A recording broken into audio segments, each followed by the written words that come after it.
While Donald Trump was busy threatening Canada with 35% tariffs and making jokes about turning it into the 51st state, something happened behind closed doors in Brussels that nobody in Washington saw coming. On December 1, 2025, Canada pulled off what might be the most humiliating blow to American strategic dominance in decades. And according to leaked Pentagon memos obtained by sources familiar with the matter, senior defense officials had absolutely no idea it was happening until the deal was already signed. This isn't about trade negotiations or diplomatic posturing.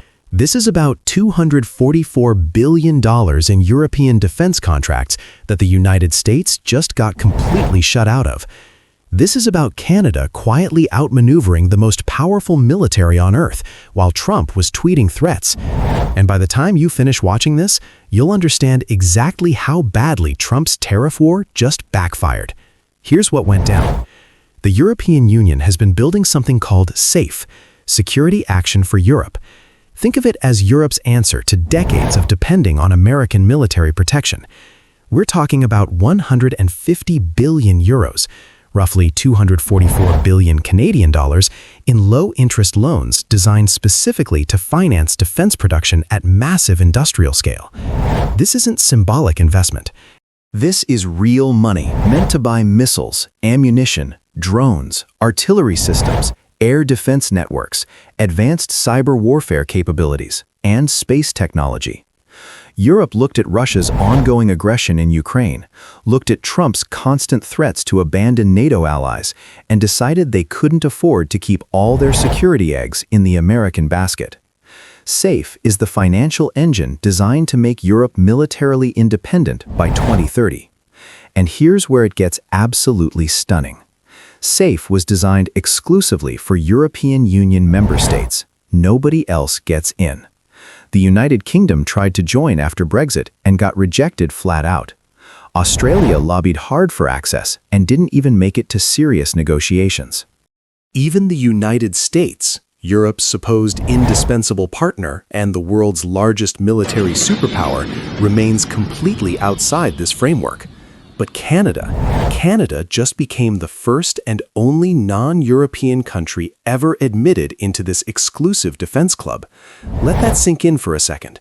In the most significant European military initiative since the Cold War ended, the only outside nation with a seat at the table is Canada. Not America, not Britain, Canada. And the timing? Absolutely devastating for Trump.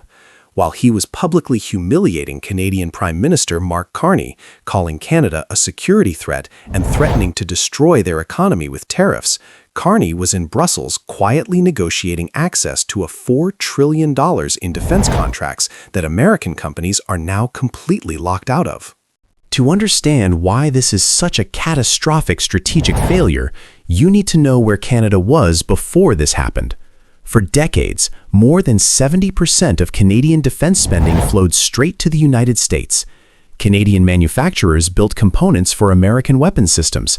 Canadian procurement followed American standards. The entire defense ecosystem north of the border revolved around one gravitational center: Washington.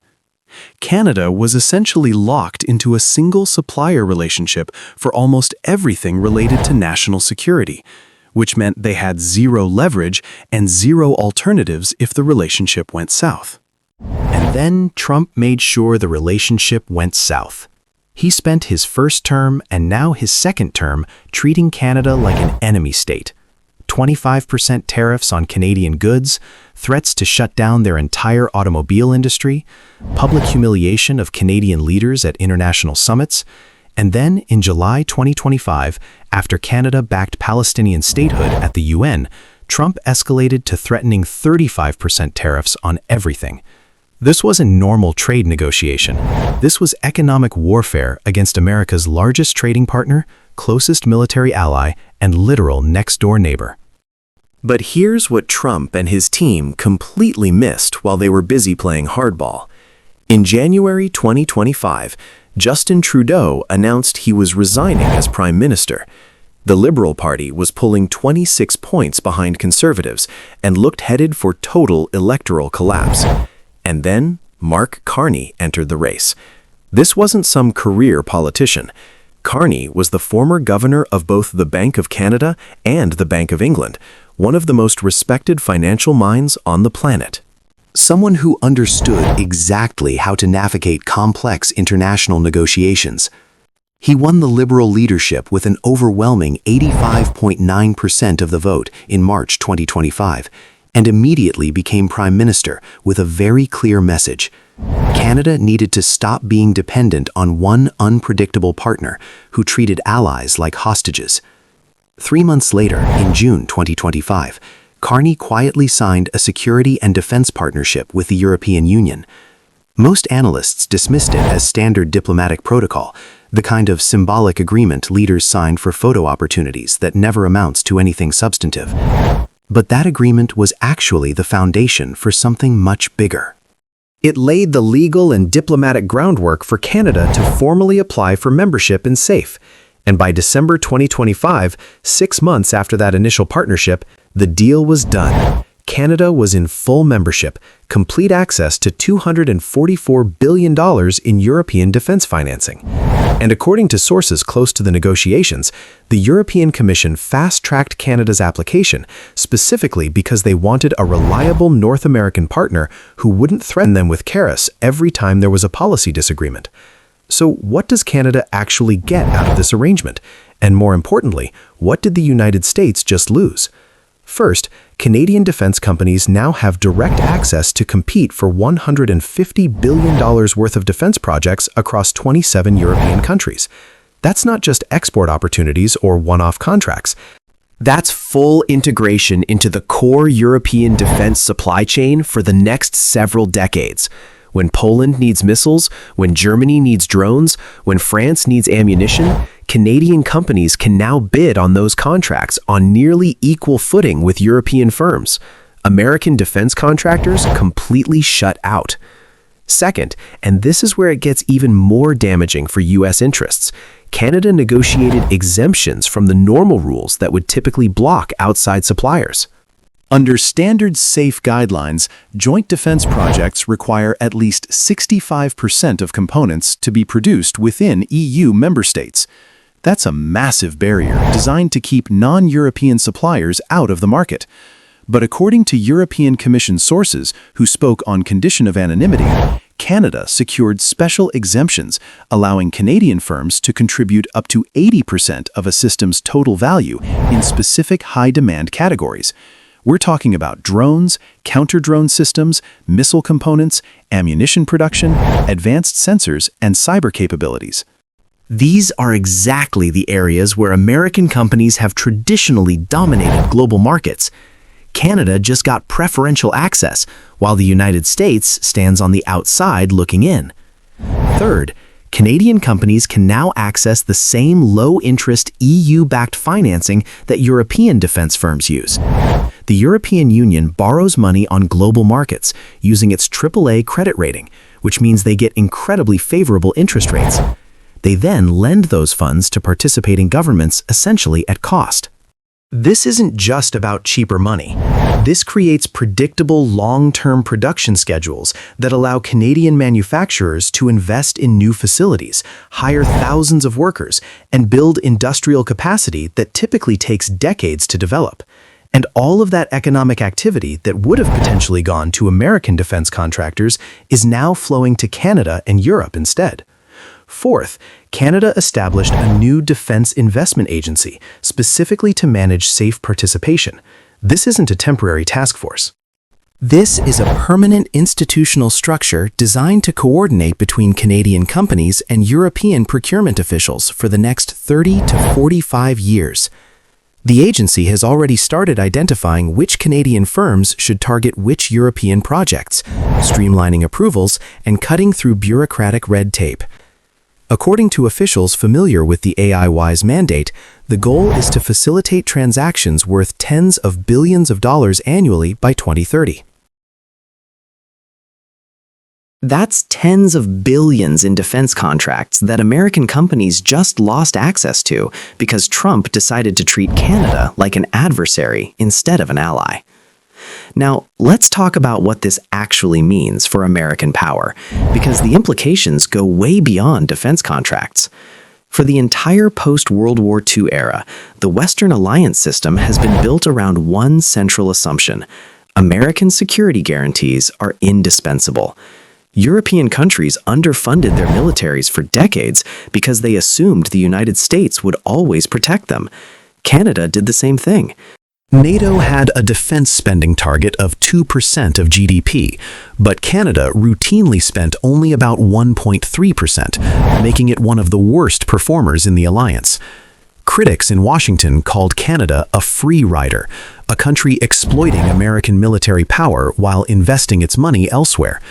But what happens when that American security guarantee starts looking unreliable? What happens when the President of the United States openly questions where NATO allies are worth defending, threatens close partners with economic warfare, and suggests annexing neighboring countries? European leaders looked at 4 years of Trump's first term, watched him get re-elected, and decided they couldn't afford to depend entirely on Washington anymore. That's why they created SAFE, that's why they're rearming, and that's exactly why they invited Canada to join them. Think about the message this sends to the rest of the world. The European Union, representing 27 democracies and the world's second-largest economy, looked around for a reliable partner to help build its defense industrial base and chose Canada over everyone else. They didn't pick Australia, even though it's part of the Five Eyes intelligence alliance. They didn't pick Japan or South Korea, even though both are major American allies with advanced defense industries. They picked Canada. And they did it specifically because Canadian leaders have proven they don't weaponize trade relationships for political leverage, don't impose surprise tariffs to score domestic political points, and don't threaten to abandon security commitments after elections. Now, Canada has something it's never had before: options. For decades, if the United States threatened Canada economically, Canadian leaders had no choice but to negotiate from a position of weakness because there were no alternatives. But now, when Trump threatens 35% tariffs or suggests Canada should become America's 51st state, Canadian officials can point to Brussels and say, "We have other partners who actually value strategic relationships over domination." But let's be clear about something. This deal isn't without serious risks for Canada. The European Union is not a unified actor. It's 27 separate countries with different threat perceptions, different defense priorities, and different political systems. Some member states want centralized EU-wide defense programs. Others prefer coalition-based projects run through NATO. France, Germany, and Italy, the economic heavyweights, often push for projects that primarily benefit their own national defense industries, which creates friction with smaller member states. And all of this gets filtered through Brussels bureaucracy, which is notoriously slow, complex, and prone to political gridlock. For Canada, that means navigating a political minefield, where a project that looks promising today might stall tomorrow because 2 EU countries can't agree on technical specifications, or because a government changes after an election and completely shifts priorities. Unlike dealing with the United States, where you essentially negotiate with one defense department and one set of procurement rules, Canada now has to manage relationships with 27 different bureaucracies, each with its own processes and political considerations. There's also the question of American retaliation. Trump has already shown he's willing to use tariffs as weapons against Canada for much smaller perceived slights. Imagine what he might do if he decides Canada's European defense partnership is an act of strategic betrayal. We've already seen him escalate tariffs from 25% to threats of 35% over relatively minor issues. If he views this deal as Canada actively undermining American defense industry profits and strategic interests, the economic response could be devastating. But here's what makes this moment so significant. Despite all those risks, Canada made the calculation that diversifying away from complete dependence on the United States is worth it. That tells you everything you need to know about how dramatically Trump has damaged America's relationships with its closest allies.